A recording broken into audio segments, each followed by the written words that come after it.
नमस्कार। जय श्री कृष्ण। आज एक बहुत ही महत्वपूर्ण टॉपिक है जिस पे हम बात करेंगे। हमने उस पर थोड़ा रिसर्च किया, गीता पढ़ा, वृक्षायुर्वेद पढ़े।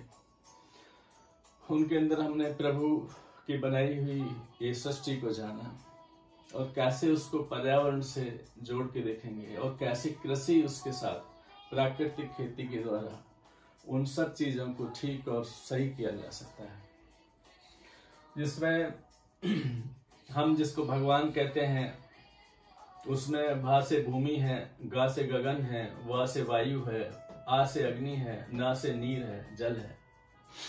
ये प्रभु की, ये ईश्वर की या भगवान जिसको कहते हैं, ये भगवान के अंग हैं। अब इसको समझिए। गीता के श्लोक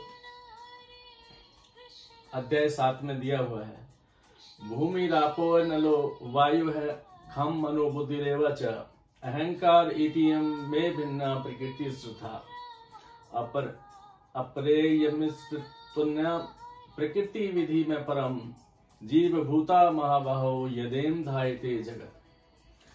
मतलब पृथ्वी, जल, अग्नि, वायु, आकाश, ये 5 तत्व। उसके बाद मन, बुद्धि और अहंकार। इस तरह मेरी 8 प्रकार से विभाजित मेरी प्रकृति जान। ये प्रभु की बनाई हुई प्रकृति है। ये 8 प्रकार के भेदों वाली मेरी जड़ प्रकृति है।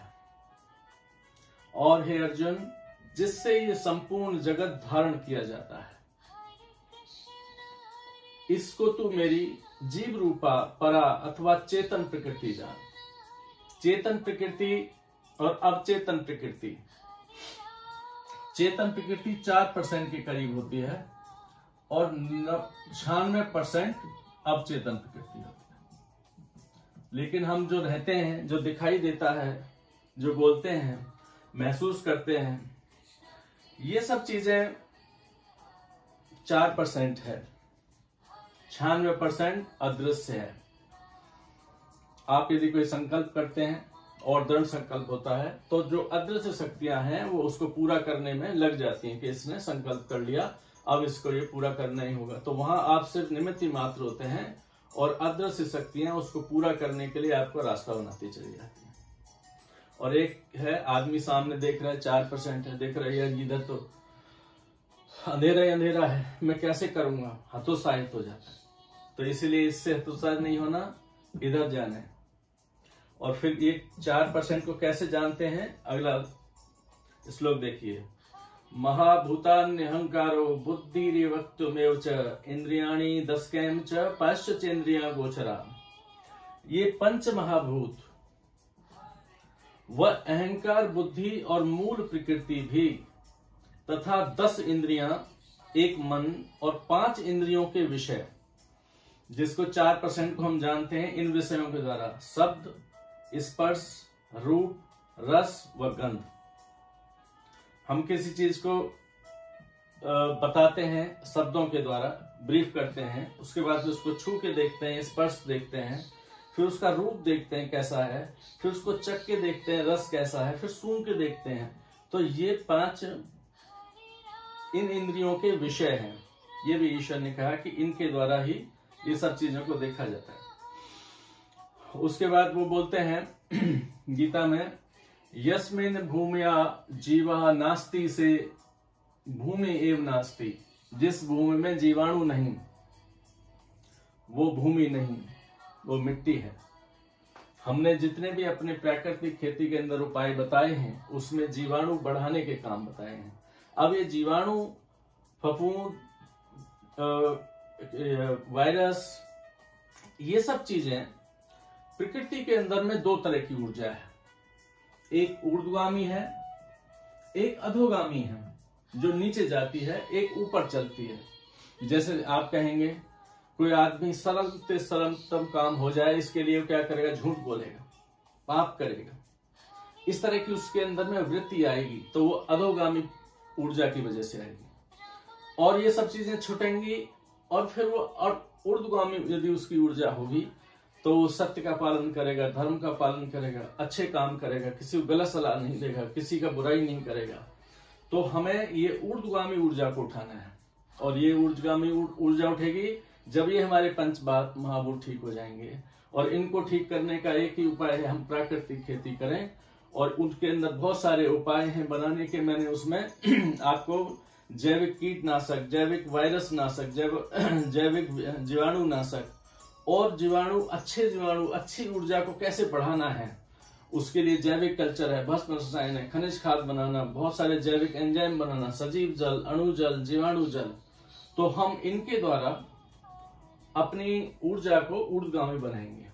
और ऐसी ऊर्जा यदि हमारी धरती के अंदर में होगी तो उससे पैदा होने वाले पदार्थ हमारे अंदर सतोगुण लाएंगे, अच्छे काम करने की प्रवृत्ति आएगी।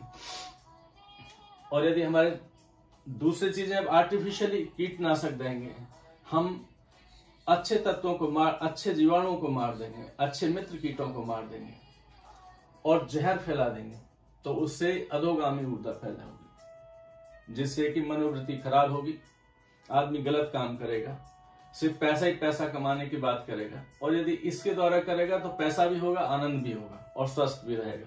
और हमारे सभी, जब हमने अपने सबसे ज्यादा जो जरूरी हमारी क्या है, वायु, इसके बिना आदमी पल नहीं रह सकता। लेकिन हमने क्या काम किया है, जनसंख्या बढ़ने की वजह से बहुत सारे ईंट भट्टे, शहरीकरण होने की वजह से उसमें वन क्षेत्र कम हो गया, वन काट दिए लोगों ने, पैसा ले लेके वन काट दिए। बहुत सारी फैक्ट्रियां हैं वो खुदाइयां कर रही, माइनिंग करती हैं, लोहा, मेटल्स, सीमेंट, ये सब माइनिंग कर करके हमने अपने जंगल काट के और विध्वंस कर दिए। और पुराना जो हमारा वाटर सिस्टम था, बारिश होती थी, हमारे तालाब होते थे, श्रमदान लोग करते थे, सभी तालाबों की खुदाई, नालों की सफाई करते थे, तो एक पानी भरता था, उसके बाद ज्यादा होता था तो वो आगे जाता था, तो वो भी लोगों ने काट दिए। तो उसकी वजह से वन क्षेत्र कम होने की वजह से हमारे यहाँ हवा में ऑक्सीजन की कमी हो गई, तो हमने अपनी हवा को नष्ट कर दिया। दूसरा सबसे जरूरी है पानी। हमने पानी को इतना खराब किया, किसानों ने इंसेक्टिसाइड इस्तेमाल किया, फर्टिलाइजर इस्तेमाल किया, जहर इस्तेमाल किए, बड़ी बड़ी फैक्ट्रियां लगी, उन लोगों से निकलने वाला बहुत सारा काला पानी, गंदा पानी, मेटल्स वाला, आर्सेनिक वाला, वो सब हमने नदियों में छोड़ दिया, अपने नदियों को विषाक्त कर दिया। शहरों के अंदर से निकलने वाला कूड़ा कचरा घरों से, उसका मैनेजमेंट का कोई सिस्टम नहीं। जितने भी शहरों में जाइए, दिल्ली में जाइए, चारों तरफ में पूरे टीले लगे हुए हैं, बहुत गंदगी, वहां गैसेस निकल रही हैं। तो हमने अपने हवा को गंदा कर दिया, अपने भोजन को गंदा कर दिया। उसके बाद फिर हमारा गगन है, हमारे यहाँ आसमान में 1972 में, सन 72 में देखा कि हमारे जो धरती का एक कवच है, वहां पे बहुत सारी लेयर्स हैं, जिसमें होमोस्फेयर है, हेट्रोस्फेयर है, ओजोन लेयर है। वो जो ओजोन लेयर है वो काम करती है, हमारे सूर्य से निकलने वाली जो किरणें होती हैं, एक किरण निकलती है जिसके 7 रंग होते हैं, बैंगनी, नीला, आसमानी, हरा, पीला, नारंगी और लाल। एक किरण के अंदर ये 7 रंग होते हैं। ये धरती पे आते हैं, ये 7 रंगों से यहाँ पे बहुत सारे पदार्थ पैदा होते हैं। जैसे पीला रंग है, नाइट्रोजन का है, हरा रंग है, पोटास का है। ऐसे सभी ये 7 रंगों के अपने अपने तत्व होते हैं, ये यहाँ पे तत्व पैदा करते हैं। उसके बाद एक और तरंग निकलती है जिसको बोलते हैं अल्ट्रावायलेट रेस। ये इतनी खतरनाक है, यदि ये धरती पे आ जाए तो भूगर्भ में पल रहे बच्चे को नष्ट कर देगी, हमारी वनस्पति को नष्ट कर देगी और धरती के लिए बहुत समुद्र जीवों को नष्ट कर देगी, बहुत सारे विकार पैदा हो जाएंगे। तो ये हमारे धरती है, यहाँ पे ये लेयर्स हैं पूरे में, बहुत ऊपर, यहीं पे ये है ओजोन लेयर। ये ओजोन लेयर कुछ जगह से डैमेज होगी और ये अल्ट्रावायलेट रे सीधी धरती पर आना शुरू होगी कुछ क्षेत्र में, जिसमें ऑस्ट्रेलिया वगैरह महत्वपूर्ण है, और उससे विकार पैदा होने लगे। तो सभी देशों के लोगों ने सोचा कि भाई इसके लिए कुछ करना चाहिए, तो उन्होंने फिर विश्व पर्यावरण दिवस है के नाम पे जो हम आज मनाते हैं 5 जून 1972 को बैठे और स्टॉकहोम स्वीडन में, तो उन्होंने कहा कि हम धरती को बचाने के लिए कुछ करेंगे और उपाय करेंगे, और फिर आगे का प्लान उन्होंने बनाया, उसको पृथ्वी सम्मेलन कहते हैं। फिर ये रियो डी जेनेरियो में ब्राजील में 22 अप्रैल को उन्होंने इसको रखा कि हमें पॉल्यूशन कम करना है, फैक्ट्रियां हैं लेकिन उसके बदले में हमें उसको धुआं को रोकना है, जल को ठीक करना है। इस तरह से बहुत सारी चीजें उन लोगों ने डिस्कशन किया, पृथ्वी सम्मेलन हुआ, इस पर सभी लोगों ने, ज्यादातर लोगों ने इस पर साइन किया। उसके बाद इंडिया गवर्नमेंट ने 1986 में पर्यावरण अधिनियम लेके आई, फिर 88 में राष्ट्रीय वन नीति लेके आई। उसमें कहा गया कि हमारी धरती का 33% हिस्सा जंगल होगा। अभी हमारे देश में हमारा जो जंगल है वो 24.09% है, तो हमें अभी ऑलमोस्ट 9% फॉरेस्ट और चाहिए। अब 9% फॉरेस्ट बढ़ाने के लिए सरकारें अलग अलग स्कीमें निकालती है। 1 करोड़ ट्री प्लांटेशन ड्राइव, ये चीफ मिनिस्टर वो चीफ मिनिस्टर लगे हैं, और उसका रिजल्ट है मात्र 1.5 से 2%। 100 पेड़ लगाओ, मात्र 2 पेड़ भी उसमें जिंदा नहीं रहे उनके रिकॉर्ड के हिसाब से। क्यों ना यदि गवर्नमेंट चाहे तो किसानों को अपने साथ ले, किसान अपने खेत के अंदर में कुछ ऐसे पेड़ लगाए जिससे कि उसको लाभ भी हो जाए, जिसमें मोरिंगा है, आम के पेड़ हैं, फलों के बगीचा है, संदल के पेड़ हैं, बांस के पेड़ हैं, और भी अगोर है।